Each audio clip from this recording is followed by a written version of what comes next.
Welcome back to Crank the Third. My name is Trevor Young. Got a really special guest today. Her name is Karen Muldoon, based in the UK. Now, Karen's story is a terrific one because she's done what many of you may have done, what a lot of you might be thinking about doing, and it's a common path, but it's also one that a lot of people don't take. And that's why I'm really excited to dig into Karen's story today. And it's really from someone who's had their professional life was in the corporate sector, senior roles, very heavy in that space. And I'll get Karen to tell her story on that. But then moving towards becoming a functional nutritional practitioner and running her own business. And we're going to unpack all the how to handle mindset, the shift, the change, all of the things that go on with doing that, how to market, how she's marketing her business, etc. So if you're in corporate now or you're just starting on your solopreneur journey, you're going to really love this episode. So Karen, thank you. Welcome to the Crank the Third podcast. What were you doing 15 years ago? Thank you, Trevor. Delighted to be on your podcast and love what you're doing. What was I doing 15 years ago? So that would have been 2010, say, give or take. I was working as an account executive at Salesforce in Dublin, Ireland at that time. Excellent. And you've been in a lot of sort of senior sales roles. Would that be the right terminology to use? What are some of the other roles you've taken? Correct. So I originally started out as a technical role in tech. I was actually a computer programmer, but then I did move into more customer facing roles like sales. So I moved within Salesforce and became the regional vice president of sales. And in other companies, I held director of sales and various iterations of the same role, but just different titles. Well, on one part, that's quite a big jump, or maybe it was an evolution for you, going from computer programming to facing the client and having to negotiate and sell and all of that sort of stuff. Was that something you found easy or not? Well, I think when I was doing the technical work, I found that I could my experience or my draw to working more with the customer. Like many of us, Trevor, when we're starting out or when we're in college or in our 20s, we often fall into something, right, where we don't necessarily have a defined path sometimes, and timing and opportunity kind of dictated what I did, like let's say in our 20s. And then when you have more experience, you then have an opportunity to see what else you'd like to do. And I wanted to be able to have that front facing role, and also having the credibility of the technical side I felt was key. Yeah. There is a little bit of the sales and the technical world, the salespeople don't know anything and all of that. It's a bit of joke, but it's, and so having the combination of the two, I felt set myself up very well to do that. So why don't you tell us what you're doing now and when you did make the jump, and we'll progress from there. So what I'm doing now, as you said, I'm a functional nutrition practitioner focusing on helping women in menopause, professional women going through menopause. So I jumped into that officially, let's say 2023, but I was gravitating towards that since 2020 when I had my own personal experience in perimenopause. That was pretty tough, and and I had to learn how to figure out how I was going to deal with that. And a lot of that was going back to college and studying. At the time, I hadn't planned. Sorry, Trevor. No, that's fine. It's interesting. A lot of people start businesses because they, it's their vocation. They know what they're doing, and they just leave a bigger company and then start on their own, thinking they can do it better. This is a completely 180, and a lot of some of the best businesses out there are started because founders have had the need and they've solved their own problems basically, right. And then that they're becoming passionate about that topic, and it goes on. Is that I guess I'm gathering from you that's the situation?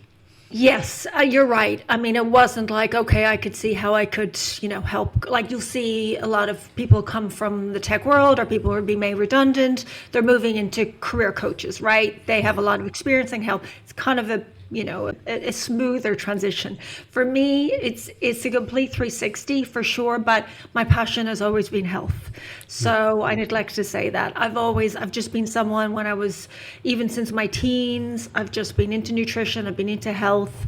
And as I say, my career, my moving into tech was kind of just happened organically. It wasn't really something I'd necessarily planned to move into that, but if I could have done it again, I probably would have started in this space. So it just took me 30 years to get there, Trevor. And that's the quote I want.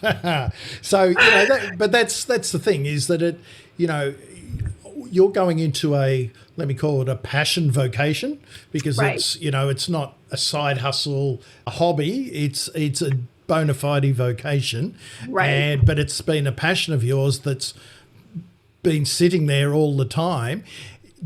Did you, before 2020, you made the jump, you started thinking more seriously about it 2020, Right. did you go back to, you went to study, and was that, what was that about? Was that full-time? Was it part-time? Was it online? It was online. It was part-time. It was out of the US. I did go to the US during that time. I did used to live in the US. So I went over to explore.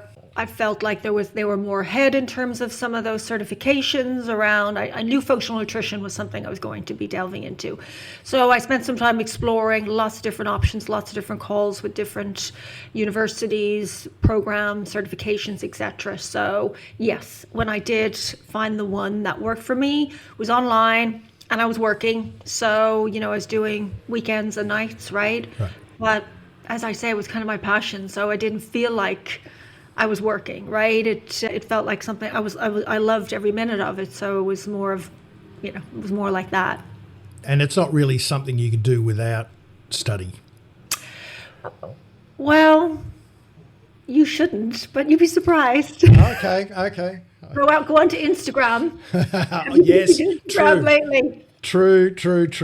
Yes. So now you say everyone's a health influencer these days. a health influencer. That's it. So, but you went over to America to try and find the right place to study. So you're doing Correct. You're obviously someone who does their homework. Well, I think it was because, as you said, it was such a big shift. And A, it was partly to do with my own health journey.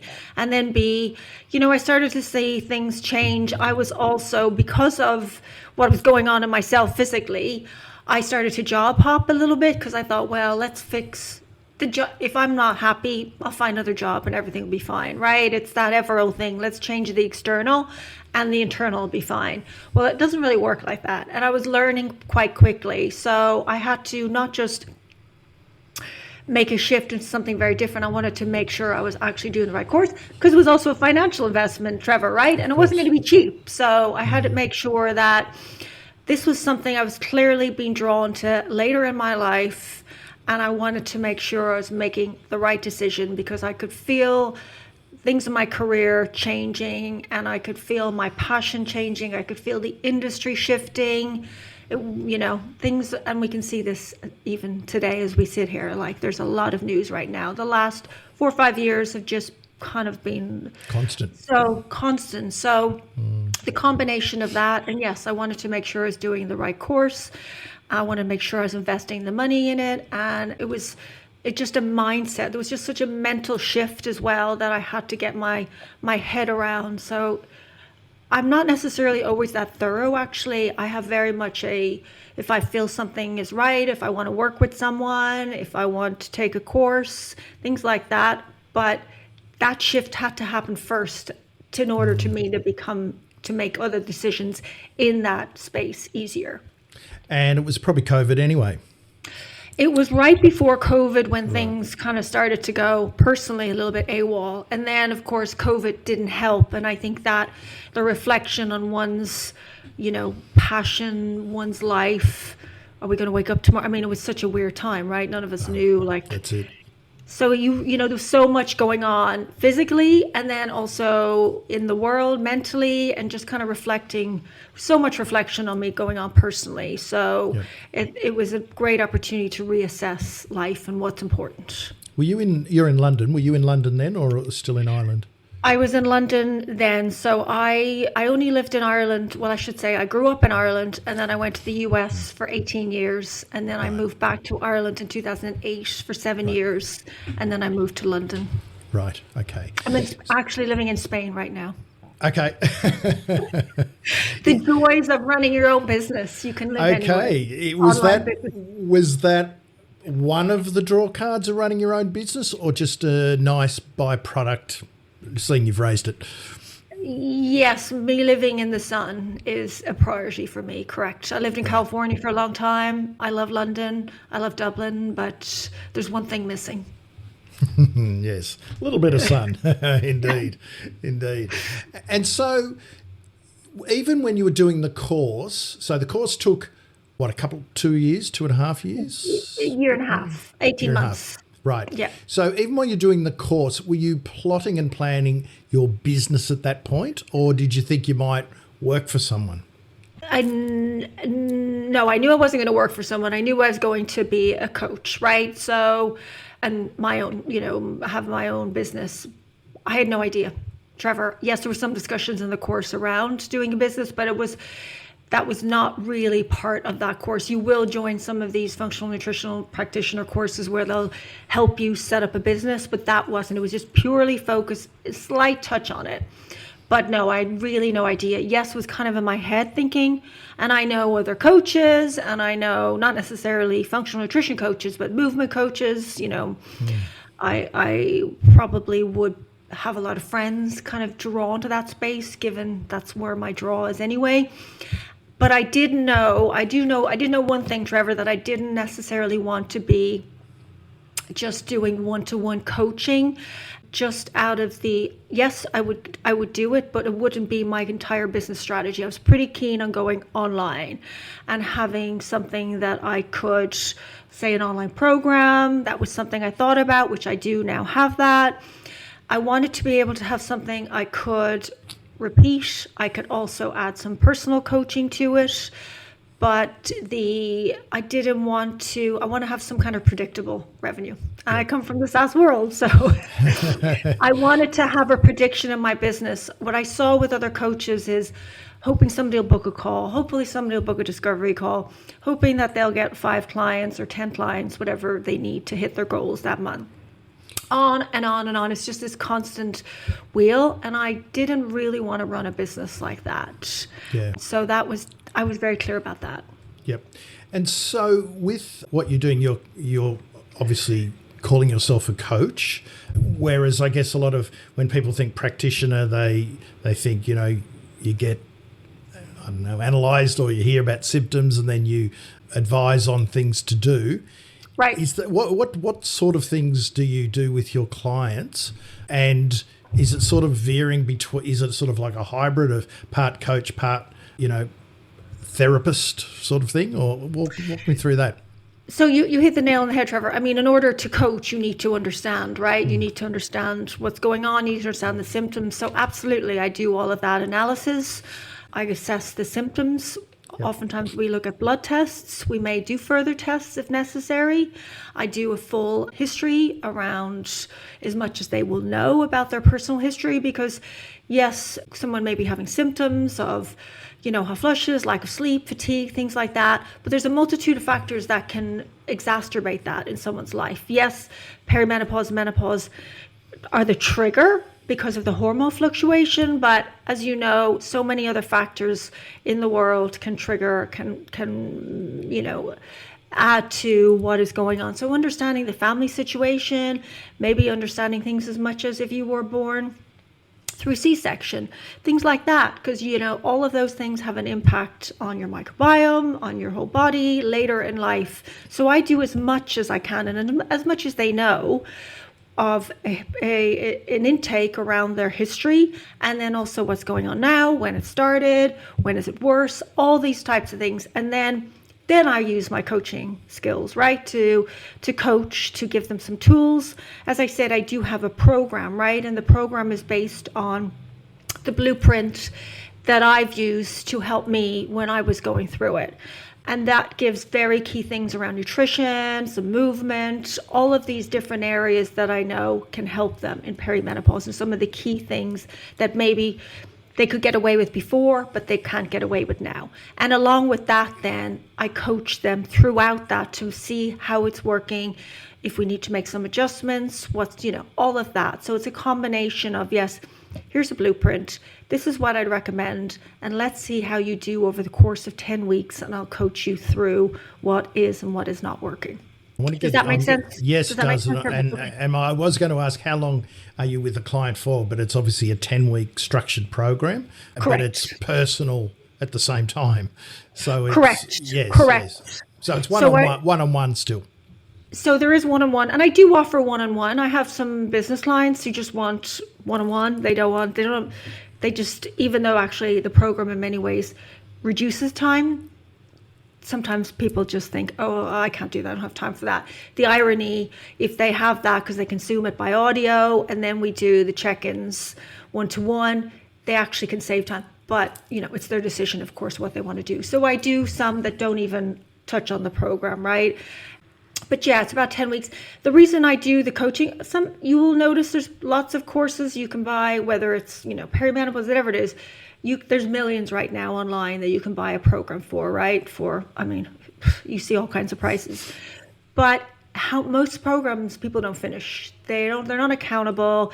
They don't really have anyone backing them. And yes, they could probably get someone to help them with it. But people would just rather, it feels like a quicker fix. It feels a little cheaper. But at the end, the value is not there. So that's why for me, it's crucial. I still work with them closely, but then they get all the foundations and they get the blueprint. So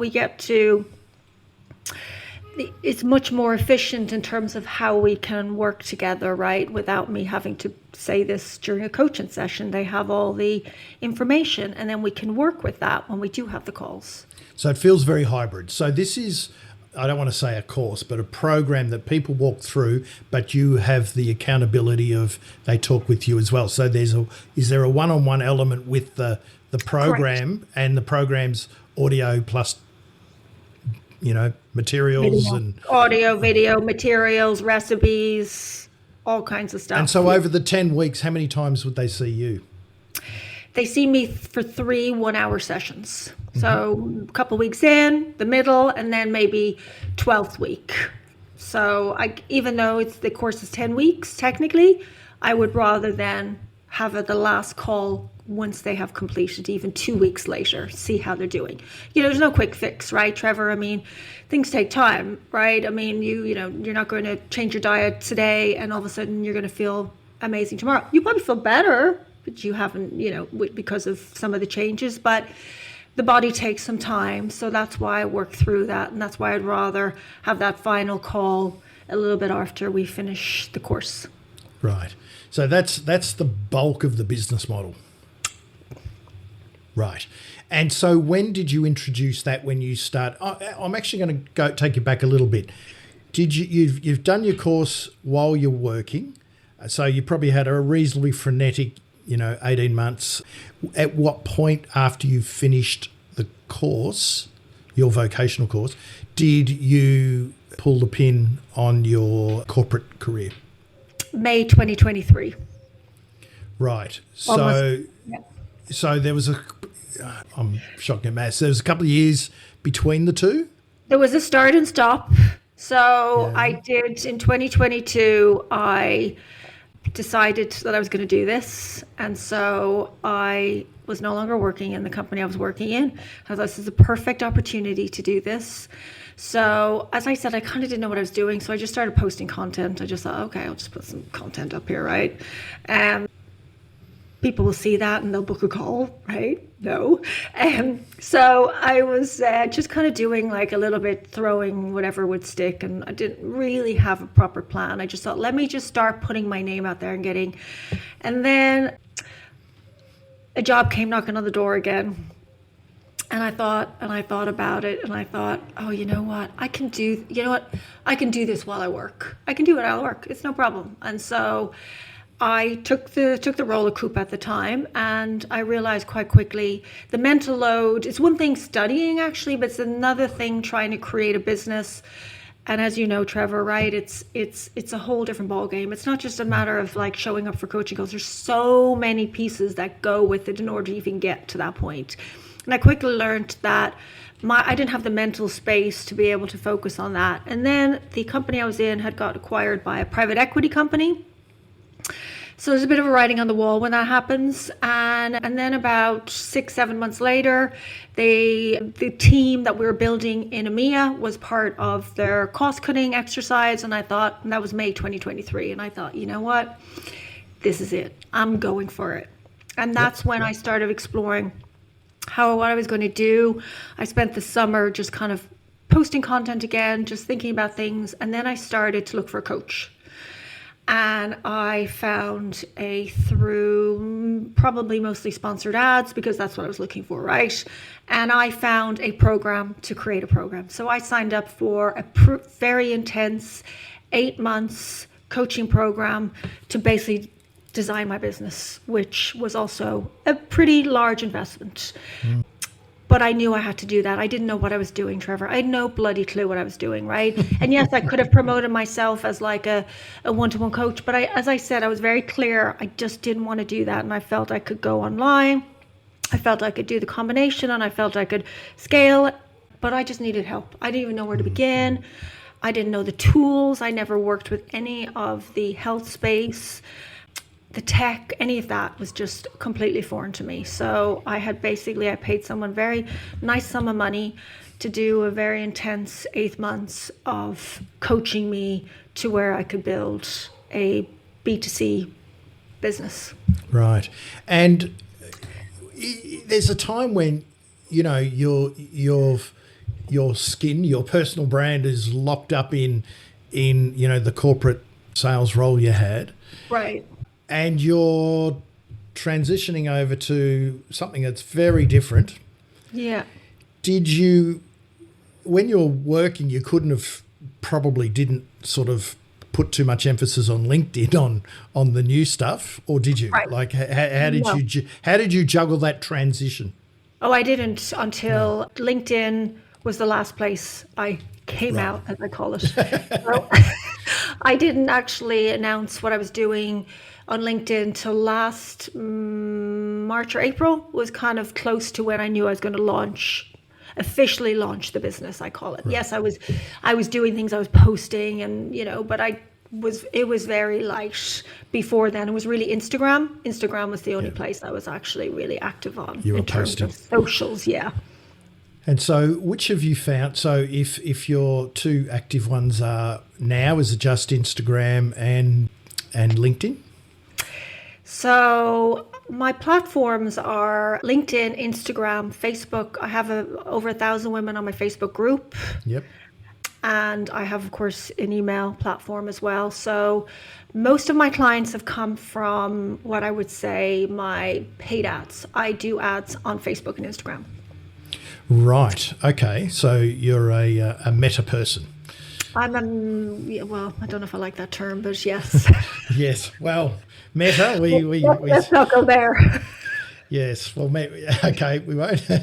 But it's a beast, and it's across the two platforms where your audience is.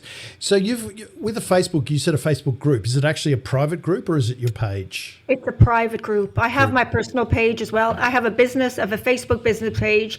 I have a Facebook personal page, and I have a private Facebook group that women join. I have questions. They must answer the questions, and then I do lives on that. I do much more informal content on there, and that's very much my nurture group. Right. It's an interesting one. I mean, there is a big shift towards the private community side of things. So it's interesting to hear you say that, because it's a safe space, like it's completely.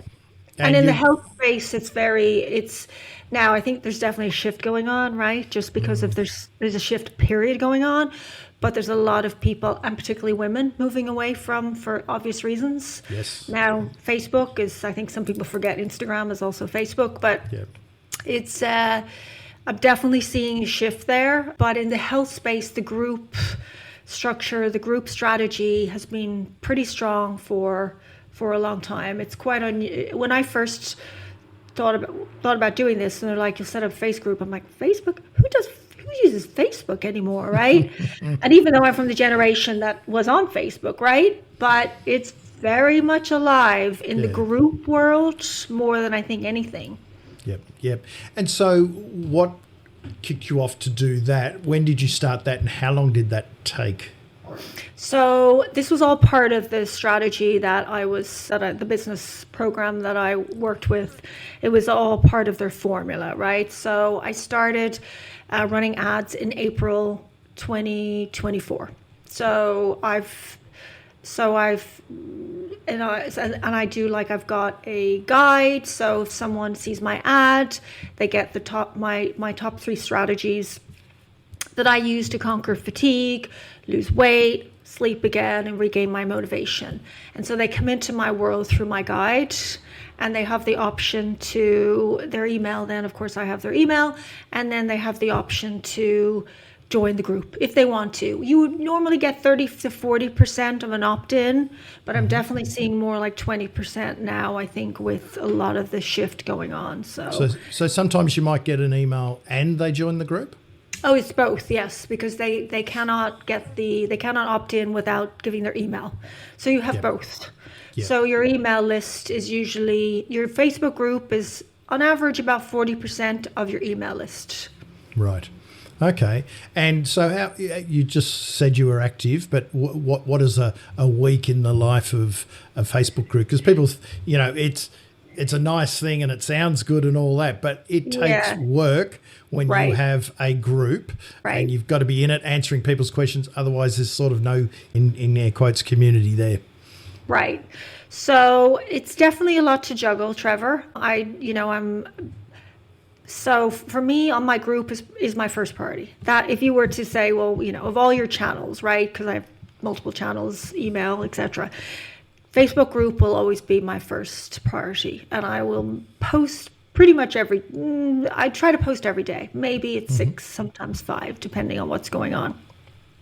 And it can be a little as simple of showing my breakfast. Is anyone taking creatine? Things like that. Little chats around various nutritional things that I feel can be important to incorporate. Then also women will join the group it's a safe space for them to also express what's going on in their world. I'm experiencing this. Has anyone else experienced it? And it's a community. So it's not just me, right? The idea is that the community is not about me just chiming. The community is about other people sharing their own experiences, right? So it's very much around that. It's also an opportunity to do these intimate lives on various topics, whatever that could be. Like I did a recent live on magnesium, which is a massive topic out there and tons of confusion because there's so many, and it's a big part for women, and it's a great supplement for women in perimenopause. So, different areas of different things, maybe a particular topic, just even breakfast, I'll do a live on that. So we get an opportunity to really talk into detail, and I'm there to answer questions and all of that. I also do monthly webinars as well. So it's an opportunity for most of the people who will join the webinar or masterclass, whatever you want to call it, will also mostly come from the group. So I will promote the webinar within there, and then we will have conversations around there. I'll also post the webinar as well within that group. So they get access to much more than, what you would get from a public page.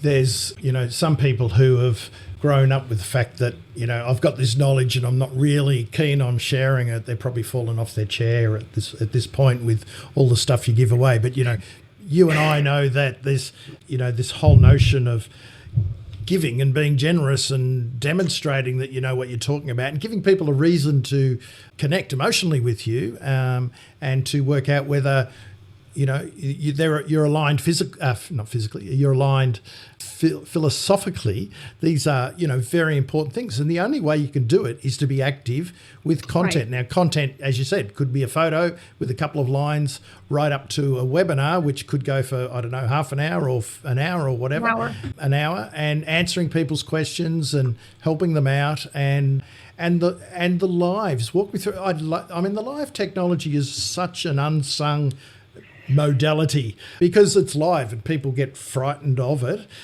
How many lives have you done now? How effective are they? And are you growing a following within your following, within the group? Do you see the same people coming back again and again? You do. You do tend to see. It's what's so interesting, Trevor, about the whole thing that first of all, when I did my first live, I mean, I just thought I was sick, right? I'm not gonna lie. All of it was. I would consider myself a shyish person, right? I was definitely not the loudest in the room by any means.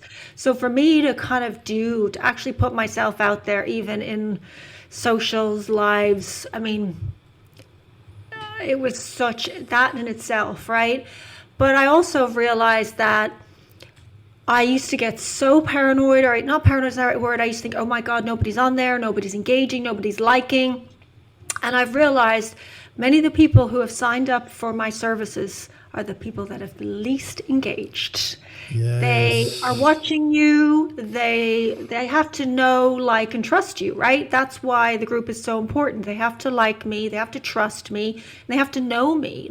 Very few people, well, there will be some who will come into my world and they're just so much in pain that they will sign up, but they usually don't.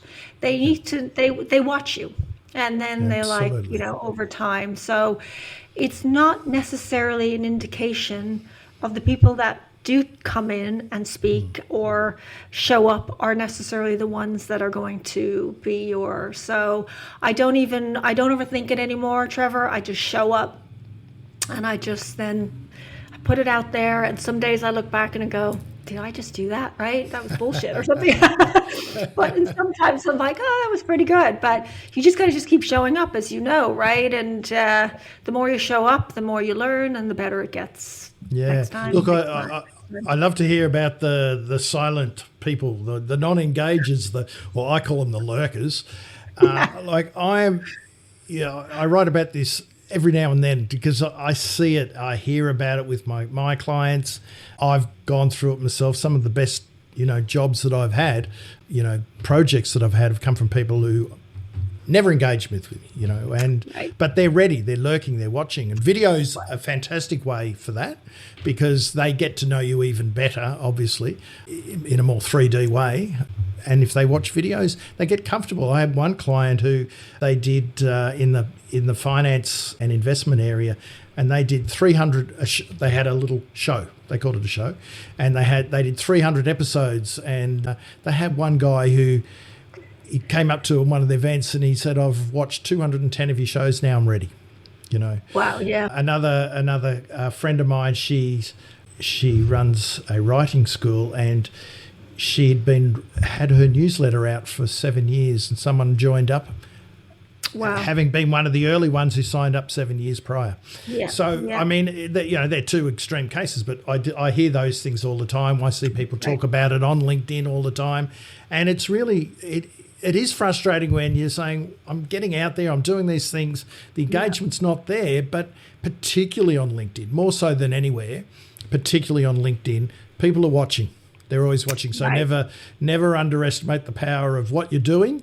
Right. And because there are people lurking in the shadows who might one day become your best completely. And my topic is a little bit controversial, right? In terms of like talking about hot flashes and fatigue, different physical symptoms. So it's not maybe so comfort. And, I come from a very male-dominated environment, and I'm sure, I don't know the stats on LinkedIn, but I suspect there's probably more men on LinkedIn than there are women, right? So I'm probably a little bit of a minority in terms of what I do, and also, in terms of gender and things like that. So I think about that sometimes because you do, even though you say, well, it doesn't people, you cannot but not go, that didn't really do great. That kind of bombed, right? So it's hard. That part's hard, right? But you've got to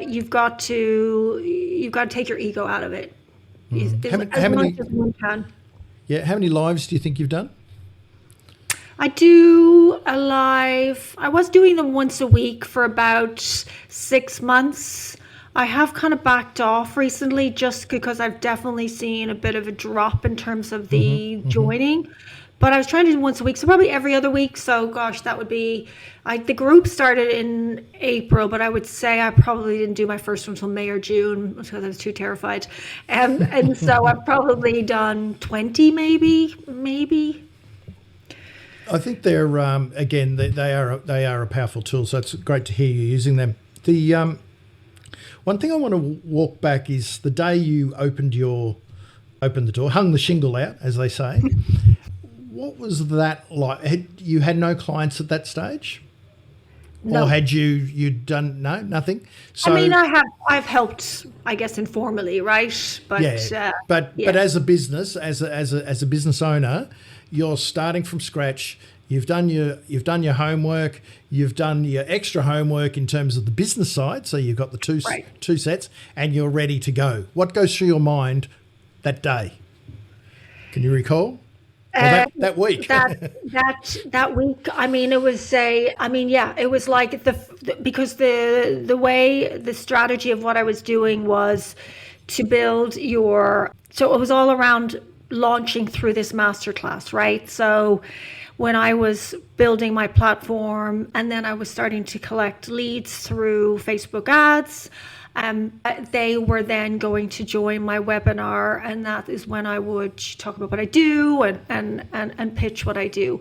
So the thought for me was all around, that was all I could focus on. Okay, now I've built everything, and now I now have some women who are in my community, and now I need to talk to these women, and now I need to do this through my masterclass, and that was my platform that I used to do that. So I actually remember the day that I did my first masterclass. I was in my kitchen and I was like, okay, this is really it. Yes, I was posting, but this was my official, what I call. And I actually thought I was going to be physically sick. It was just such a change for me. Also when you're on the online space, you have no idea who's there, right? And there's, as much as we like things, sometimes we were more concerned with the people who know us than people that don't know us, right? And from our world. So I had to get beyond that and just go, you know what? This is not about me. And that took time. Took time.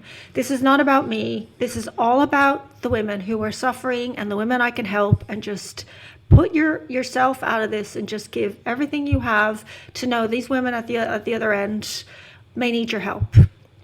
But that was, it was a very surreal moment to be in an online world where I didn't have a community that I knew really. Yeah. Like I put my registration to my masterclass out to the world, and who knew if anyone was actually, Trevor, I should say, if anyone was even going to show up, right? Yeah. I had my first webinar, I had 62 people registered and 17, and that's kind of on average, you get about 20% show rate. Yep. So so it was just good for my first people did actually show up, and I didn't fall apart. Did you get any clients out of that particular one? I didn't. I did get clients along the way, but my webinar did not convert till September. Right. Okay. But I did get clients through other ways. I had to refine. I refined and I refined and I refined. That was a learning process in itself on how to run. I'm used to selling software, right? I'm used to selling benefits. Yes, maybe you don't really sell features, but you will talk tech. You don't really do that when you're selling people how they're going to feel better and all of that. So it was a different way of presenting, a different way of pitching, a different way of talking, and that had to evolve in me, and that took 4 months. Yeah, before. And you're spot on. I mean, it does take time and different language, and you're selling transformation. Right. People, they want a transformation. They want to trust you. They got to know you. They want to trust you. They, need to respect your thinking and what it is you do. But at the end of the day, they want a result. That's what they're calling you. And so it's how do you sell that is a different way to a software product completely, as you say. Even though clients, of software, they still want, a result as well. So Of course. but a lot more nuance and a lot more emotion. Personal. It's personal. Yeah, exactly. Personal. It's personal. So this, you've probably jumped more steps quickly. So from what I'm hearing, you've kind of concertinaed or condensed the is it the learning curve or the whole launch pad? You've got momentum now, but by doing a course to learn about a particular business model, and it sounds like it's worked for you, and for some people that wouldn't work for them. So you've obviously done your homework. That's the way you want to go, and you've applied it, and you've done what most people don't do. You finished the course or the program, so that's kind of worked for you. Is that something you recommend to find someone to help you launch? Oh, I think you should always have coaches throughout. Every coach needs a coach, right? Yeah. And every coach you've probably worked with has another coach. Absolutely. Now, do you necessarily follow this formula? But if you've never run your own business before, I 100% recommend you make some investment with someone. Just even understanding all the different areas and all of that, just understanding the framework, the platform. So you're in it, you have enough knowledge to make some decisions then, right, around the landscape, because it's so new. Such a shift, I think, for me, and so for some it maybe is not. So why not require it? Like many of the people who did the business course, when I say business course, it was also very much an intimate. It was online, but we were working also with coaches. Many of them have been practitioners for a long time, right? So they also were just pivoting to online. But anybody who's starting out, to think that, how would you know if you've never done it before? How do you know it? Yeah. Yes, you can spend, and there was a conversation, I could have figured it out, right? But the time to take for me, and the way, it's kind of like my philosophy on my program. I know I have done this. So at least I can give you the blueprint to do it. And then you can work with that. And maybe that's not right for you, but you've got the foundations to get started and to live that, life where you have energy, you're sleeping through the night, all of those things, right? And then you'll probably build on that. And that's exactly what I'm doing. Now I have the foundations of it. There's things I'm pivoting, I have a coach now. We're looking through things because I've definitely taken on a lot, and I've done a lot, whether we call it good or bad, in a short period of time. And I work a lot. So yes, I can't even, I actually think we all should have, if one can afford to. Of course, there's the financial incentive, everyone should have, as much as they can, mentor coaches throughout their journeys. Yeah. Someone who's gone before, I'm kind of in year, I've started 2023, but I'm not actually had done a full year since I launched my online business. And where I am, where my head is at, where my business is at, and what I know, and the trial and errors I've gone through, the falls I've had, the good things, the bad things, all of that sets me up to be in a very different way of thinking, for the next 12 months, right? And we pivot like that throughout. Yeah. And I guess a tough thing at the start, once you are doing your research, as we know, the algorithm will start serving you up all sorts of things. And so there's no shortage of people shouting at you that they are the best. I can help you. I can get you this. And 99% is probably hot air and, pitchforks at dawn. I don't know how you stamp out these people, but they exist and they really hurt people because they promise the world. They write great copy, people get suckered in, and the experience is never great and the transformation never happens. Did you feel that? Did you get a lot of that? I mean, you found someone to help you, which is brilliant, and you followed a pathway that they set for you. Right. How long did it take? I don't think I asked you. How long did it take to find that person? And did you have any misses along the way in trying to find the right person to help you? Well, it was kind of interesting. So an ad, I'm still not 100% sure if it was an ad to this date, but I got served up this person anyway in my world. And she was hosting a 3-day live, and she was partnering with she does it once a year. She's partnering with all the lead tech, the lead services in the, let's say, coaching, primarily health space, right? There's not everyone in, but mostly health, right? And so I attended this free 3-day, they're Canadian, so it was at night. I attended this 3-day live that went out for about 4 or 5 hours a day. And I came out of those 3 days going, oh my God, I've just learned so much for free about this world. And the fact that you talk about giving kind of a lot of free stuff or like a lot of advice, that's where you build the trust, right? Yep. And immediately I thought to myself, if this individual can give me this information for free, what's the paid like?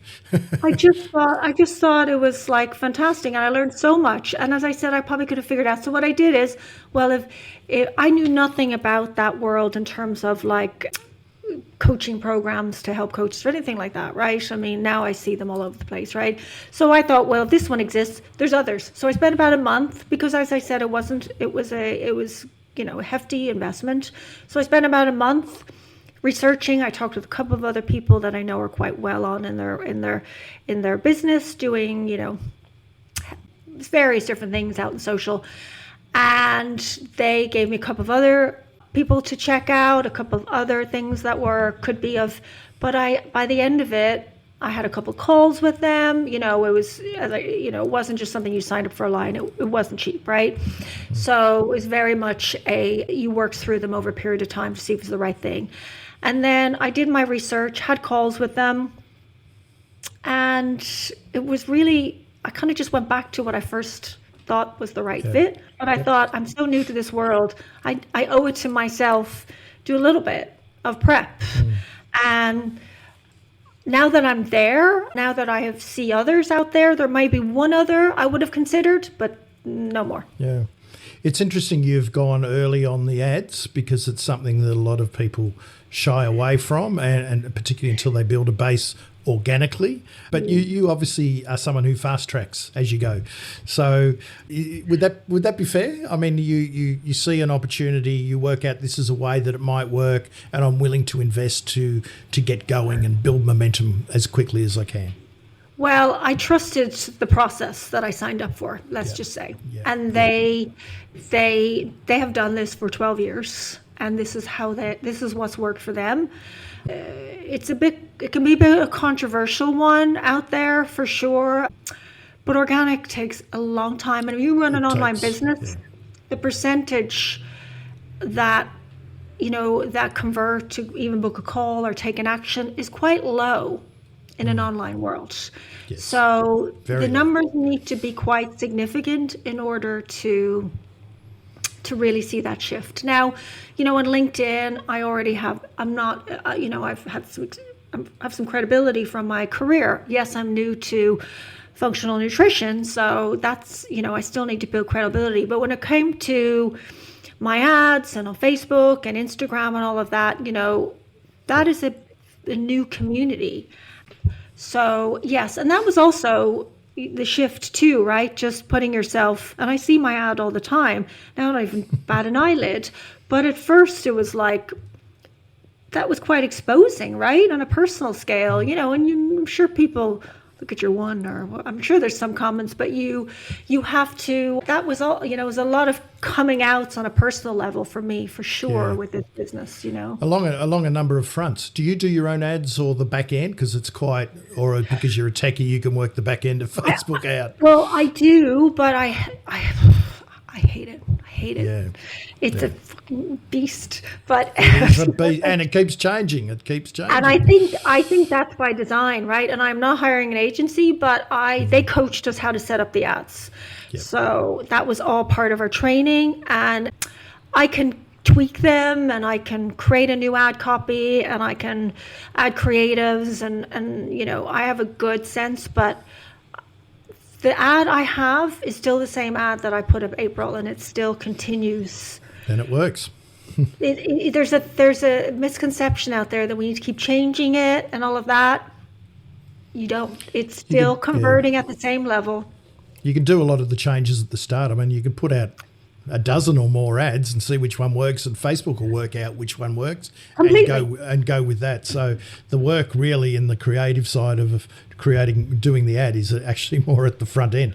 Completely. Completely. So what advice would you have for people who have been in a corporate world for a long time and they want to not just go out and do what they're doing now, but on their own, which a lot of people do, nothing wrong with that. But for someone who's done what you've done, which is a 180-degree turn and say, this is something I'm really passionate about, I'd love to, because when you've worked for so many years, you want to do something different, and what's something more meaningful? What's something that I'm really passionate about there's a need out there for it. So people who haven't made the jump, have constantly thinking about it and would love to do it one day, what would you say to them to get them moving? Well, I think there's so much about there that, at a certain stage of your life, you're too old to make a change, right? And first of all, I'm in my 50s, right? So clearly I've made this change in my 50s, and a lot of people would shy away, think that. But everything's so different now, Trevor. I mean, first of all, there's retirement, all of that. People are going to be working into their 60s. You still got many years. And for me, I don't see this as a career. I see this as a vocation, right? It's something that I will continue and I would love to actually be doing this in my later years and helping people stay strong well into their 70s and 80s, right? My father's 87, of all peace, but he's just looking so well and doing so well. And I'd love to continue to do that so people live strong, healthy, long lives, because we are living long lives, but I digress. So, but yes, in terms of, it's hard. I do not, take that lightly. I know it is super hard to do that. But if it's something that you just feel so drawn to, you'll always have it. It'll always be there. It'll never go away deep inside you. And so it'll come out at some point. We could get into spiritual stuff and all that, but we won't. But, at some point it will want to come out. And I guess for me, the 30 years on, I guess the fight, I wasn't fighting it anymore. But you have such a strong passion for something. The passion itself will make you successful. Yeah. Will it take time? Will you want to pack it in some days? Will you think, what am I doing? And this is so hard, absolutely, right? And then the next day you'll get so energized because you love everything you're doing. So it's just that start. It takes, as I say, I'm not a couple of years in, but it takes time. It takes time, and you have to know that, and you have to be comfortable with that, and you have to be comfortable with the uncomfortable, because they say usually before year 2 is when most people want to pack it in, right? So you have to know that, okay, give yourself at least 2 years, right? Give yourself that, but you need to give yourself the time as well. And for things you don't know and you're really going to struggle, you could sit there in your office and struggle away. But there are courses, there are coaches, there are people who can help, there are communities. There are so many different ways to get help, whether it's vocational or, just running a goddamn business. Right. I'm just going to quickly ask you about what's known in the business of the tech stack, because one thing you've had to do, and everyone has to do it, you can't shy away from the technology, and today obviously AI is going to be part of that, which will be a godsend if you use it well, for good, not evil. Do you want to just give us a quick rundown on your tech stack and how you've sort of put that together? Sure. So I have a tool called Flowy. It's actually the original platform. It's called Go High Level, and that's my CRM. That's my marketing platform. That is where I do all my landing pages, is where I manage all my email funnels. It's where I manage all my contacts, all my messaging, all my call bookings, my pricing, my checkout pages, all of that is in one. It's kind of a little bit like a Kajabi. Do you know Kajabi? Yep. But it's called Flowy. It's called really Go High Level, but they have made a proprietary thing with thing called Flowy. So really, it's called Go High Level. Yes. But yeah, it would be a competitor to Kajabi. Yeah, it's a beast. Yes, it's a beast. It does everything. It does everything. And then I have a CRM for my Facebook group as well. Actually, it's more, I changed that recently. It's really a tool to just help me track the messages that I have within my Facebook group. I have Zoom, I have ChatGPT, I use Claude. Of course, I pay for LinkedIn Premium, but pretty much everything. I know I'm forgetting something because I feel like I'm in and out of different things every day. But pretty much everything to run my business is in what I call this tool, Flowy, that I manage everything from. Yeah. And some of those all-in-ones can be a bit confronting at the start, but if you put the time in to work it out, you don't need a lot of other tools to pull together. So correct. Yeah, Yes. Which sometimes if you get a lot of tools, which I've done in the past, and you have to put virtual gaffer tape around them to keep everything moving together. Well, that's where when we were talking about when I was signing up, they were like, a lot of people use ClickFunnels and they use all these different I've never used ClickFunnels, but a lot of people use that, and then they've got other bolt-ins. So when she created this platform, that was her idea, to have, yes, you could buy all these others, but and Kajabi, I don't think does the email funnel part. I think it does the program and all of that. So have everything in one place. Yep. Is it the most amazing system, sophisticated system I've used? No, it's not. Like the CRM side of it, it's not. But it works. Does the job. It does That's great. Yeah. Awesome. Well, thank you very much, Karen. I've really enjoyed this, and I really love your enthusiasm for taking on challenges, because that they are challenges. You didn't underplay them. They are real. They are there. But it's great to hear that you take steps really quickly. You're obviously quite decisive in what you do to make things happen, and it's it works. You can build basically a global business from Spain, and that's the nomadic lifestyle. You might travel, there might be a lot of clouds over Spain one day and you might need to go to more sunshine elsewhere. But, you can do, as long as you've got good internet, you can pretty much run this type of business. And that's the exciting part, I think, is people can now run these businesses. And the great thing is, if you've been around the block, you have more expertise, skills and wisdom than most people, and you've just got to maybe let go of a couple of old habits along the way. But it's a massive trend of people, round the 50 mark who are off running their own businesses and doing something that's meaningful for them and that has a greater impact and legacy than perhaps what they were doing before in the corporate world. So you're very much on trend. Great. Where's the best place for people to reach out and connect with you, please, Karen? Well, they can find me on LinkedIn, Karen Muldoon, and then my website is karenlouisemuldoon.com, and then my Instagram profile is also that, and then I'm also on Facebook. It's just Karen Muldoon, so yes. Excellent. All righty, thank you very much. Thank you, Trevor, and thank you for having a platform for raising awareness around this. It's great to see it. Thank you very much.